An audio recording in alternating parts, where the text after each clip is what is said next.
Gracias, amigos. Bienvenidos, amantes de los mejores documentales del mundo. Una entrega más.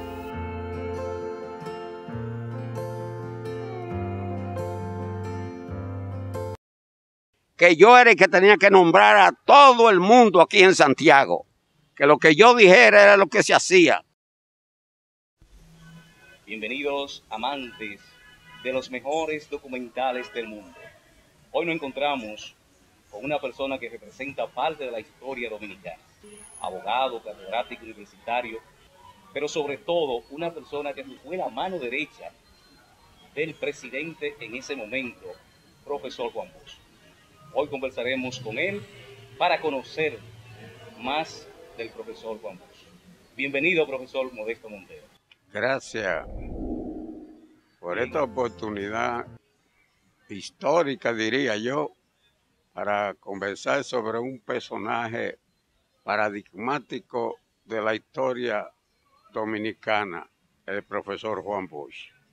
En primer lugar, debo señalar que yo conocí al profesor Juan Bosch aquí en Santiago, que había ingresado al PRD porque yo aseguraba que el triunfo electoral de las elecciones del 20 de diciembre de 1962 lo iba a lograr Juan Bosch.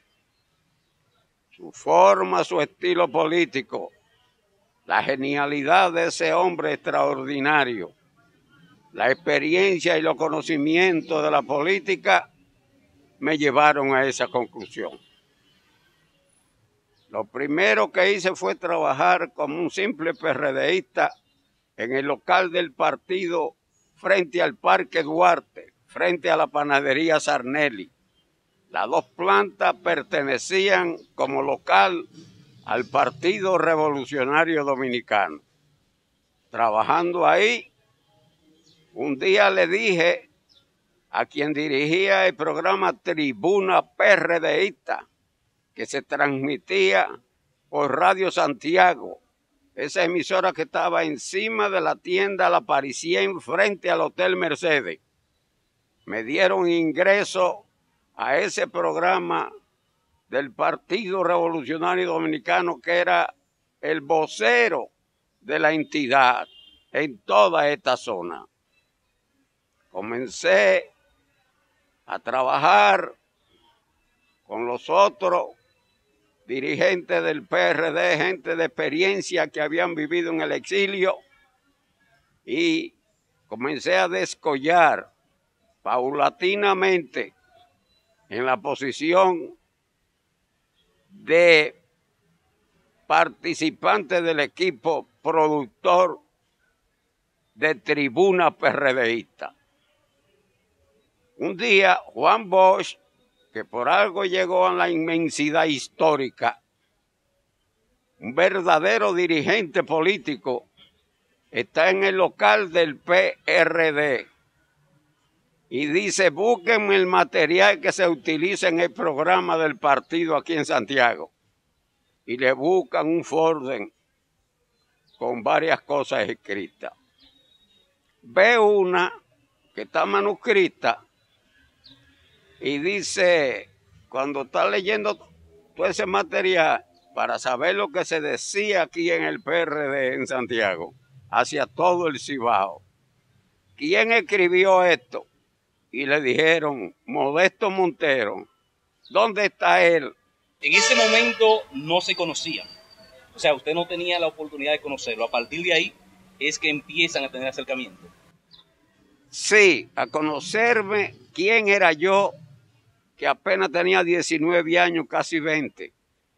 Y me dice: ¿usted fue el que escribió esto? Estaba manuscrito. Yo utilicé una palabra porque yo leía mucho a José María Vargas Vila y a José Ingeniero en esos tiempos, y utilicé una palabra que ni un 1% de la población dominicana, que era de 3.300.000 habitantes en el 1962, escribí una palabra, un comentario que redacté, que se llama anfractuosa. esa palabra anfractuosa de ese lenguaje tremendo de Vargas Vila, y a mí me gustaba eso, el lenguaje lírico, me dice, esa palabra, me dice el profesor Juan Bosch, nadie la entiende en este país. Anfractuoso. Y me dice, nunca escriba en programa político que no sea un lenguaje sencillo y llano y que todo el mundo entienda lo que tú estás diciendo. Para siempre se me quedó eso en la cabeza y siempre que escribía utilizaba un lenguaje sencillo. Fui tomando relieve en la política a través de ese programa. También había otro en La Voz de la Hispaniola, de un amigo de Juan Bosch de La Vega. La Voz de la Hispaniola. Ahí participaba también. Ya eran 2 programas que tenía el Partido Revolucionario Dominicano. Como la voz mía sonaba, yo escribía mucho, muy dinámico en eso de la política. Un día el profesor Juan Bosch, duramos 3 personas, él, Brinio Rafael Díaz y yo, como 6 horas trancados en el local del PRD frente al Parque Duarte. Me escucha a mí, que era muy delgadito, muy jovencito, hablando hasta de Chile, del FRA, de Salvador Allende, y se quedaba viéndome. Hablé de una diversidad de cosas ahí, y él se quedó viéndome. De nuevo, él, política, porque yo en ese entonces era fidelista, y vivía leyendo todo y escuchando, capacitándome en la política con íntimas aspiraciones, elevadas aspiraciones como ser humano. Juan Bosch, cada vez que yo me juntaba con él, yo hablaba con él y le decía las cosas. Un día, en la segunda planta del Partido Revolucionario Dominicano, le digo, Juan, yo tenía como esa confianza de decirle Juan al profesor Juan Bosch. Juan, Unión Cívica Nacional está muy fuerte en Puerto Plata, Moca, La Vega y aquí en Santiago. Sí, eso es verdad lo que tú dices, pero faltan 43 días para las elecciones en este país. Por lo menos yo le hablo a la República Dominicana 36 veces. Y te voy a decir lo siguiente, lo peor es que gane Unión Cívica Nacional en este país, porque no habrá paz ni tranquilidad. La Unión Cívica Nacional, todos esos ricos lo que quieren es apoderarse de la enorme riqueza que Trujillo dejó en este país, que era una propiedad de él. Bueno, yo seguía viendo al profesor Juan Bosch y uno de los grandes maestros míos fue el secretario general del partido, don Ángel Miolán, que fue que trajo el PRD aquí, el 5 de julio de 1961. Cuando yo oía la prédica que comenzaba Tribuna Democrática en la capital y escuchaba la forma como hacían la política, definitivamente yo sabía que Juan Bosch era el que ganaba. Contrariamente, mucha gente creía que no era Juan Bosch que ganaba, sino el doctor Viriato Fiallo, que era el contrincante en esas elecciones. Incluso el calendario de la tabacalera, que mucha gente no lo sabe,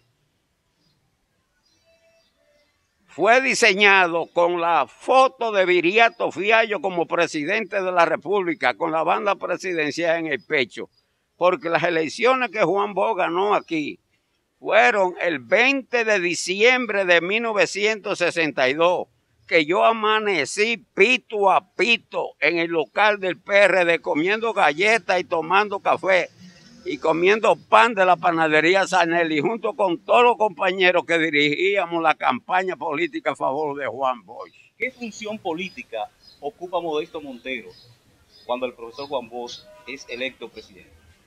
yo formaba parte del equipo de prensa y del comité municipal aquí en Santiago. Dirigente ahí todos los días en el local del PRD, en las labores políticas, porque en ese entonces el PRD todavía no tenía personería jurídica, es decir, reconocimiento de la Junta Central Electoral. Y yo trabajaba activamente en eso, porque había que lograr el reconocimiento para que el partido participara en las elecciones del 20 de diciembre. ¿Cómo considera el gobierno de Juan Bosch desde el punto de vista político-social? El ejemplo número 1. Juan Bosch estaba consciente de todo, porque lo dijo en la Universidad Nacional de Caracas y aparece en una de sus obras, que desaparecido Trujillo en poco tiempo iba a estallar la primera revolución social en la República Dominicana. De todo el tiempo que estuvo a su lado, ¿cómo considera la personalidad del profesor Juan Bosch? El profesor Juan Bosch tenía la característica, la personalidad de él era del hombre que se consagraba a hacer la cosa bien hecha. Hay personas que son así, que todo lo que hacen lo quieren hacer bien para sobresalir, y el interés primordial que Juan Bosch tenía ya en su cerebro era pasar a la historia de este país como un ejemplo para siempre, como una figura histórica inextinguible en la República Dominicana. Su persona como padre, como jefe de hogar, usted que lo conoció bien de cerca, ¿cómo lo define? Un hombre de una conducta recta, que aspiraba siempre como a la grandeza. Observe que tuvo una hija y le puso nombre Bárbara, un hijo llamado León, y el otro que actualmente vive en Cuba, Patricio. Eran nombres resonantes. Juan Bosch era un hombre que aspiraba a la grandeza histórica, y todo lo que hacía era encaminado a ese objetivo definitivo en su cerebro. Hay cosas, aparte de que Juan Bosch cortejaba a los trujillistas, porque sabía que esa era la inmensa mayoría, hay un dato que la gente no sabe en este país.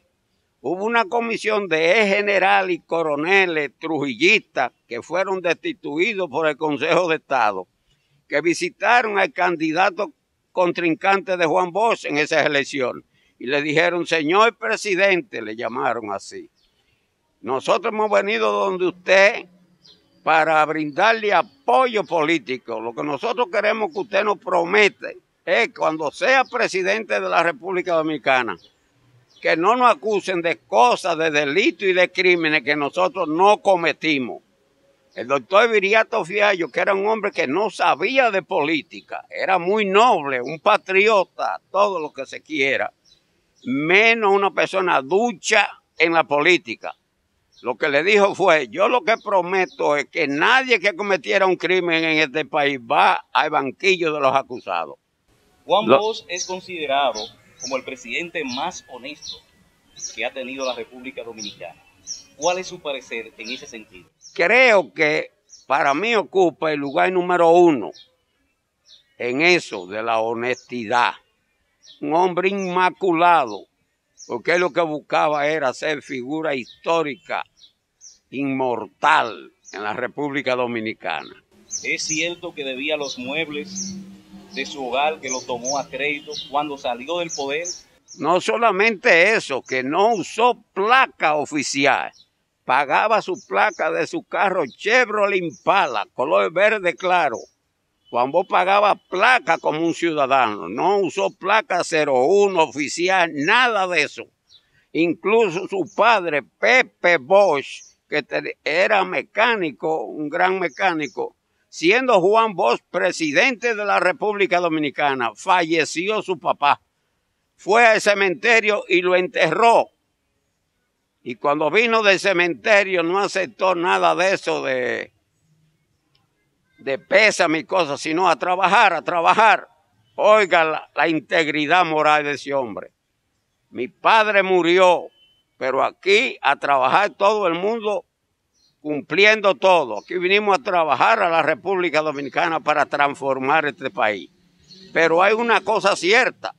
Todo lo que hacía Juan Bosch, que eran ejemplos ilustrativos y convincentes para los dominicanos, porque eso era totalmente novedoso en este país. Eso nunca se había visto. Juan Bosch, cuando lo tumban, lo derrocaron, le ofrecieron $10,000 y él lo rechazó cuando lo iban a llevar fuera del país en un barco y enseñó una pluma como queriendo decir yo vivo de mi capacidad y rechazó los $10,000. Es tan así que el mismo día que toma posesión pronuncia un discurso que aquí estaban figuras prominentes como Lyndon Johnson, que era vicepresidente con John F. Kennedy, Luis Muñoz Marín, José Figueres, que yo conversé con él aquí en el Gurabito Country Club, Ramón Villeda Morales, presidente de Honduras, Bustamante, primer presidente de Jamaica. Muchas personalidades vinieron. Cuando Juan Bosch rompe el protocolo en el Palacio, en los jardines, pronuncia su discurso histórico, el que era vicepresidente de la República se llamó doctor Segundo Armando González Tamayo, que éramos amiguísimos. Y Juan Bosch, cuando desciende la escalinata, lo ve a él observando la acrobacia de los aviones de la aviación militar dominicana, ATC, P-51, todo eso. Y está orondo ahí porque no tiene experiencia en la política, pero era el vicepresidente de la República, Juan Bosch. Y Juan Bosch lo golpea en el hombro y le dice, señor vicepresidente, no se haga ilusiones, que aquí no vamos a durar ni un año. Tenía conciencia de que su gobierno corría el riesgo de ser parte o víctima de un golpe de Estado. Antes de tomar posesión, porque lo que quería era dar un ejemplo de libertad. Entonces, dando conferencias a todo el mundo, toda esa figura política que vinieron del extranjero, dictando conferencias, era sembrando el amor a la libertad en un país que había vivido 31 años de tiranía. Entonces, Juan Bosch fomenta el amor a la libertad en la población. Cuando me tumben, la reacción del pueblo vendrá. Eso es como Telma Frías de Rodríguez, que era la senadora del Distrito Nacional, poetisa, intelectual, que estaban reunidos los generales con la cúpula de la Iglesia Católica que estaba en actitud conspirativa. Esa es la verdad histórica en este país. Y cuando Telma Frías, la senadora de la capital, cuando Juan Bosch presidente, va huyendo a la casa de Juan Bosch, le dice, señor presidente, están conspirando allí los generales fulano. ¿Usted sabe qué le dijo Juan Bosch? De manera tranquila, déjalo que me tumben, que ellos sabrán lo que viene atrás. En el documental de René Fortunato, Juan Bosch en la frontera imperial, en ese documental se habla de un funcionario público que, siendo amigo personal del profesor Juan Bosch, hizo un chantaje. Ahí explica que con el objetivo de lograr un beneficio de 25,000 pesos, creo que Milagros Ortiz habla también sobre eso, pasó una situación con él y Juan Bosch se olvidó de la relación personal que tenía con él y lo destituye. ¿Qué fue lo que pasó ahí en esa situación?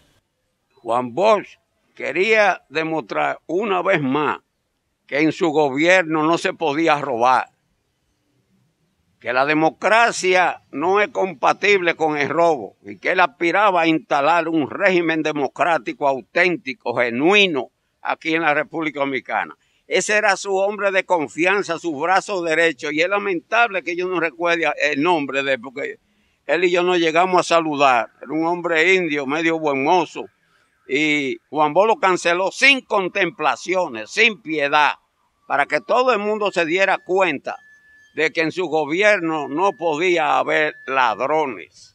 Algunos de sus colaboradores, el profesor Juan Bosch, lo califican como una persona de carácter rígido, fuerte. Usted que tuvo la oportunidad de estar cerca de él durante muchos años y tiempo, ¿cómo lo considera usted? ¿Tuvo alguna situación personal, algún conflicto, alguna divergencia con él? Juan Bosch era un hombre de carácter rígido. Y hay algo que él me dijo en Nueva York, porque yo tuve que, Juan Bosch lo tumbaron, yo no me iba de aquí, yo incendié con uno que yo hice diputado, que ganó cuando Juan Bosch ganó las elecciones. Incendiamos un almacén de tabaco aquí en Santiago. José Manuel Álvarez Robles, Manolito Álvarez, que era de Unión Cívica Nacional. Éramos como hermanos antitrujillistas ahí en la avenida Hermana Mirabal, cerca a una esquina de la iglesia San José. Y incendiamos descalzo, vestido de negro, un almacén de tabaco el mismo 25 de septiembre. Eso se salvó de que no se fuera esa manzana ahí, porque había un señor, amigo mío, que murió, que había teléfono, que eso era un privilegio, pero había teléfono en su casa porque era clase media alta, y llamaron a los bomberos. Me jugué la vida con ese diputado, doctor José Manuel Álvarez Robles, que yo fui que lo saqué de Unión Cívica Nacional y lo puse de diputado número 1, porque yo y Ángel Miolán fuimos los que pusimos los candidatos a diputado y a senador cuando Juan Bosch ganó las elecciones. Yo lo puse de diputado número 1, porque en ese entonces se ganaba por el número en la boleta. Manolito Álvarez, que vivía ahí en la Hermana Mirabal, su familia, esquina Anselmo Copelo. Ahí está la familia de él todavía. Entonces, incendiamos eso, arriesgando la vida, pero tuvimos la suerte, porque como andábamos descalzos y vestidos de negro, de llegar a la casa de él. Si la guardia y la policía, que había incluso guardia en el campanario de la iglesia San José, no había nadie en la calle, nosotros nos metíamos en las galerías de la casa y pudimos llegar a la casa. Profesor, era cabeza caliente. Muy caliente. Y vi que tumbaron a Juan Bosch y decían que John F. Kennedy, que era el presidente de Estados Unidos, simpatizaba con la idea de que Juan Bosch volviera a la presidencia de la República en este país. Y Luis Muñoz Marín, que era el gobernador de Puerto Rico, que protegía a Juan Bosch y le puso 2 policías de academia que eran guardaespaldas, porque yo veía a Juan Bosch. Cuando yo vi que mataron a Kennedy el 22 de noviembre de 1963, yo dije, si me quedo aquí me van a matar, porque yo andaba desarrollando una lucha revolucionaria aquí, arriesgando la vida. Me van a matar inútilmente. Después que tumbaron a Juan Bosch, yo me quedé aquí. Cuando yo veo que matan a Kennedy, me digo, me voy de aquí porque me van a matar. Y así mismo cogí un avión en el aeropuerto Cibao y llegué a Puerto Rico. Viví en Río Piedra como refugiado político. La gente de Juan Bosch, migración, no nos molestaba. Y yo veía a Juan Bosch en la casa de Jacobo Magluta, que vivía en Santurce, que había sido ministro de Finanzas en el gobierno de Juan Bosch y me conocía muy bien, porque él sabía que Juan Bosch le había dicho al ministro de la presidencia, Abraham Yard, dominicano de origen árabe, que vivía en el exilio en Venezuela, que yo era el que tenía que nombrar a todo el mundo aquí en Santiago, que lo que yo dijera era lo que se hacía. Incluso el gobernador de la provincia era el doctor Virgilio Mainario Virreina, y yo estaba por encima de él. Yo nombraba a todo el mundo en la aduana, en toda parte. Hay personas vivas como Bocho Núñez, que yo no nombré en la aduana, porque la aduana estaba frente al Parque Duarte, cuando Juan Bosch era presidente. Nombré miles de gente aquí en Santiago, y me proyectó eso en la sociedad de Santiago, con una fuerza tremenda. Juan Bosch dijo que me iba a nombrar administrador de correo, que está en la calle El Sol, esquina San Luis. Y alguna gente dijeron que yo era muy niño, y él me nombró. todo el mundo en Santiago hablaba de mí, un muchachito dirigiendo el correo, porque esa posición se la daban a personas de edad, administrador de correo en el gobierno de Juan Bosch aquí. Y me ofrecieron que me dejaban en el cargo si yo apoyaba el golpe de Estado. Y yo no acepté. Me fui a Puerto Rico cuando veo a Juan Bosch en la casa de Magluta allá, que al lado vivía segundo Armando González Tamayo, que era el vicepresidente cuando Juan Bosch, al lado de Magluta, en la calle Américo Salas. Recuerdo el nombre de esa calle en Santurce, Américo Salas. Y ahí yo veía a Juan Bosch. Él siempre predicándonos para la revolución. En uno me dice, ¿te quieres ir para Venezuela a estudiar? Digo yo, no, Juan, yo no voy para allá. 15 días después me dice, el país te necesita. Tienes que irte para el país. Y pues yo me voy. Trabajaba en una bomba de gasolina en Atorrey, que eso está entre Río Piedra y Santurce. Y voy donde el dueño y le digo, déme lo que yo me he ganado, que me voy para Santo Domingo. Y me dijo ese puertorriqueño rico, muy buena persona, tú estás loco, tú no estás viendo la televisión aquí en Puerto Rico que están matando gente en la calle en tu país. Y no, yo voy para allá, a eso es que voy, a la revolución. Y me metí por Santiago, yo no tenía impedimento de salida, ni de entrada. Entré aquí y Pablo Rafael Casimiro Castro y yo agitábamos por Radio Norte, una emisora que estaba en la calle Pedro Francisco Bonó, de un señor que se llamaba Antonio. Nos informaron, porque estábamos agitando para la revolución, de que a nosotros nos iban a matar en la cabina de la emisora. Entonces grabábamos los discursos, agitando para la revolución, porque esa era la misión mía, y Juan Bosch me dio esas instrucciones en Puerto Rico, en la casa de Jacobo Magluta. Cuando grabábamos los discursos, una grabadora la llevaba un joven y después siguieron persiguiéndome. El interés que había era en matarme. Me escapé de casualidad. Una tía mía en New York se sueña, me ve muerto y se sueña conmigo, me manda $210. Un vuelo en Pan American a Nueva York, ida y vuelta, costaba 206 pesos dominicanos. Yo le aconsejo a todo el que el corazón le diga algo, como predicó Juan Bosch Popular, eso. Haz lo que tu corazón te diga, que no hay corazón que engaña a su dueño. Y yo tuve el presentimiento que me iban a matar. El hermano mío mayor, que murió, él tuvo que ir conmigo, porque tú viajabas a New York solamente por el aeropuerto de la capital.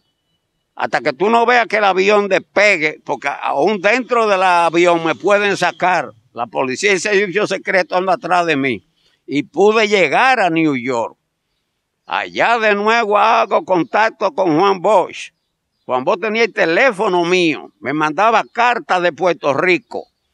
Y cuando él llegaba a New York de Puerto Rico, antes de la revolución, él me llamaba. Y decía, yo llegué ya. Y yo tomaba rumbo. El que conoce a New York, que vivió allá, sabe. En la 72, Lincoln Tower, la Torre Lincoln, que queda en la 72, una de las paradas más activas en el subway de Nueva York. Y yo iba de Juan Bosch, ahí vivía Gastón Espinal, que era el cónsul de Juan Bosch en el gobierno, y lo fue de Camaño en el gobierno constitucional también. Entonces yo iba donde Juan Bosch y hablaba con él. Juan Bosch, ese genio, se dio cuenta que Trujillo iba a durar muchos años porque era un producto de la historia. Trujillo fue un producto de la historia.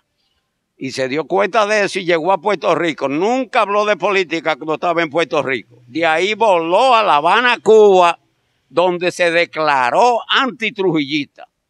De los fundadores del Partido Revolucionario Dominicano en el año 1939. En un sitio de La Habana, ahí.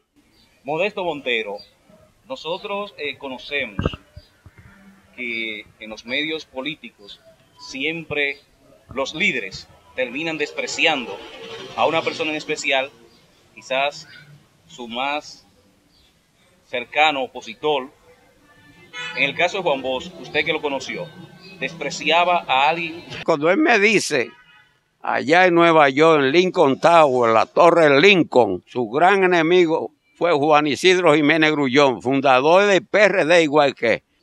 Juan Bosch pasó de todo, A lo último, Trujillo estaba decidido a que lo mataran, a como diera lugar. Y Juan Bosch se escapó de La Habana, que también se fue cuando Fidel Castro ganó, para no cerrarse los caminos como futuro presidente de este país. Y se fue a vivir a Chile. Tenía un taller de batería, donde escribió la obra El Oro y la Paz, y otras 2 obras. Viviendo de arreglar batería en Santiago de Chile, Juan Bosch, porque Trujillo estaba decidido a matarlo, donde quiera. Entonces Juan Bosch fue a parar al Cono Sur, allá en Santiago de Chile. Después vino a Costa Rica y ahí le ponen el apelativo de profesor, porque sabía que en estos países siempre ha sido impresionista. Eso de doctor, licenciado. Ve a Trujillo, de que generalísimo doctor, Ramfi también. ¿Dónde fue que estudiaron? Entonces, estos países atrasados siempre lo han engañado con esas cosas.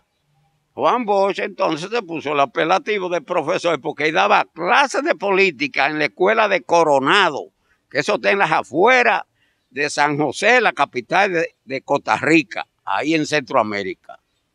Don Juan le confesó a usted, en un momento de su vida, como usted estuvo cerca de él, algún tipo de situación personal.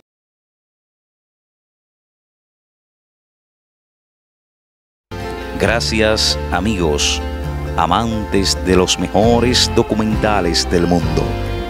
Si te gustan nuestras historias, suscríbete a nuestro canal de YouTube, dale a la campanita, comenta y juntos continuaremos recordando la historia.